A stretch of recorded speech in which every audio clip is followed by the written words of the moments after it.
नमस्कार. अनेकदा आयुष्यात असा एक क्षण येतो जेव्हा वाटतं की सगळंच संपलंय, आपण अगदी एकटे पडलो आहोत. आज आपण अशाच एका शक्तिशाली भक्तिगीताचा अर्थ समजून घेणार आहोत. हे गीत निराशेच्या खोल अंधारातून एका अढळ शक्तीपर्यंतचा प्रवास उलगडतं. हे फक्त एक गाणं नाहीये, तर हा एक अनुभव आहे. चला, हा प्रवास नेमका कसा आहे ते पाहूया. या गाण्याची जी सर्वात जास्त लक्षात राहणारी ओळ आहे ना, ती म्हणजे जिंकण्याचा मोह नाही, हारण्याचे भय नाही. पण गंमत अशी आहे की ही प्रवासाची सुरुवात नाहीये, तर हे आहे अंतिम ध्येय. ही ती मनस्थिती आहे जिथपर्यंत आपल्याला पोहोचायचंय. मग तिथपर्यंत पोहोचण्याचा मार्ग कसा आहे तेच तर आपल्याला आता समजून घ्यायचंय. म्हणजे बघा, हे गाणं काय सांगतंय की श्रद्धा म्हणजे फेथ ही इतकी मोठी ताकद आहे की ती अगदी खोल निराशेला सुद्धा एका अढळ शक्तीमध्ये बदलू शकते. ही एका वैयक्तिक बदलाची कहाणी आहे जी कुठेतरी आपल्या प्रत्येकाच्या अनुभवाशी जोडलेली आहे. त्या अंतिम ध्येयापर्यंत पोहोचायचंय, बरोबर. पण त्यासाठी आधी त्या अंधारात, त्या संघर्षात काय काय घडलं हे समजून घेणं महत्वाचं आहे. कारण त्या अंतिम प्रकाशाचं खरं मोल तेव्हाच कळतं जेव्हा आपण सुरुवातीची वेदना अनुभवलेली असते.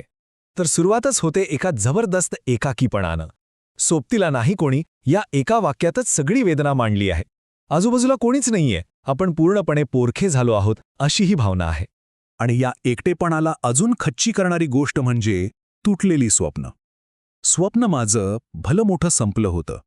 एक खूप मोठं स्वप्न पाहिलं होतं, पण ते आता धुळीला मिळालंय. आशेचा एक किरणही उरलेला नाही. इतकंच नाही तर जगाकडून मिळालेली वागणूकही तितकीच वाईट आहे. दुनिया होती शाणी, तुडवलं पायाने.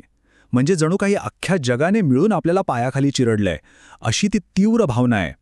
पण म्हणतात ना, प्रत्येक रात्रीनंतर पहाट होते. तसंच इथेही होतं. या घनदाट अंधारात एक साथ मिळते, एक आधार मिळतो. आणि हा आधार आहे स्वामींचा. पण तो नेमका कसा आहे, किती जवळचा आणि अखंड सोबत करणारा आहे? चला बघूया. इथे ना ह्या गाण्याचं सौंदर्य खुलून दिसतं. प्रत्येक समस्येवर एक उपाय आहे. जिथे ऊन तापते तिथे स्वामी सावली बनून येतात. जिथे दुःख आहे तिथे ते सुखाची झुडूक आणतात. आणि जिथे कष्टाने जीव थकून जातोय तिथे तेच बळ बनतात. म्हणजे बघा, प्रत्येक त्रासावर एक दैवी मलमपट्टीच जणू. आणि हो, हा आधार फक्त धीर देण्यापुरता नाहीये, तर तो मार्गदर्शक सुद्धा आहे. खरं खोटं दाखवे स्वामी, म्हणजे काय बरोबर काय चूक हे तेच दाखवतात. आणि सगळ्यात महत्त्वाचं, घाव आपले तुम्ही पाठी, याचा अर्थ आपली वेदना, आपल्या जखमा त्यांना अगदी आतून कळतात. बरं, आता आधार तर मिळाला आहे. पण मग फक्त बसून राहायचं का? नाही. इथूनच खरा प्रवास सुरू होतो. एक शारीरिक यात्रा आणि त्याचबरोबर एक आध्यात्मिक यात्रा, अंधारातून प्रकाशाकडे जाण्याची. तर हा बदल कसा घडतो याचे काही टप्पे आहेत. सगळ्यात आधी त्या अंधारात एक छोटीशी वाट दिसू लागते. मग त्या वाटेवर चालत अक्कलकोटची पायवारी सुरू होते. प्रवास सोपा नाहीये, डोळ्यात पाणी आहे, पण ओठांवर आणि मनात फक्त एकच नाव आहे, स्वामी. आणि मग हळूहळू सगळं चित्रच बदलतं. हरवलेली वाट सापडते. पण एवढा मोठा कठीण प्रवास करायची ताकद कुठून येते? याचं उत्तर एकाच गोष्टीत आहे, स्वामी नाम घेता ओठी. तो अखंड नामजपच या प्रवासाचं खरं इंधन आहे, खरी शक्ती आहे. आणि या सगळ्या प्रवासातून, त्या अढळ श्रद्धेतून जे काही मिळतं ते आहे अंतिम परिवर्तन, या कथेचा परमोच्च बिंदू. आणि मग तो क्षण येतो ज्यासाठी हा सगळा प्रवास होता. अंधारात हरली वाट, स्वामी नाम घेता उठी, सर्व दूर लख्ख प्रकाश.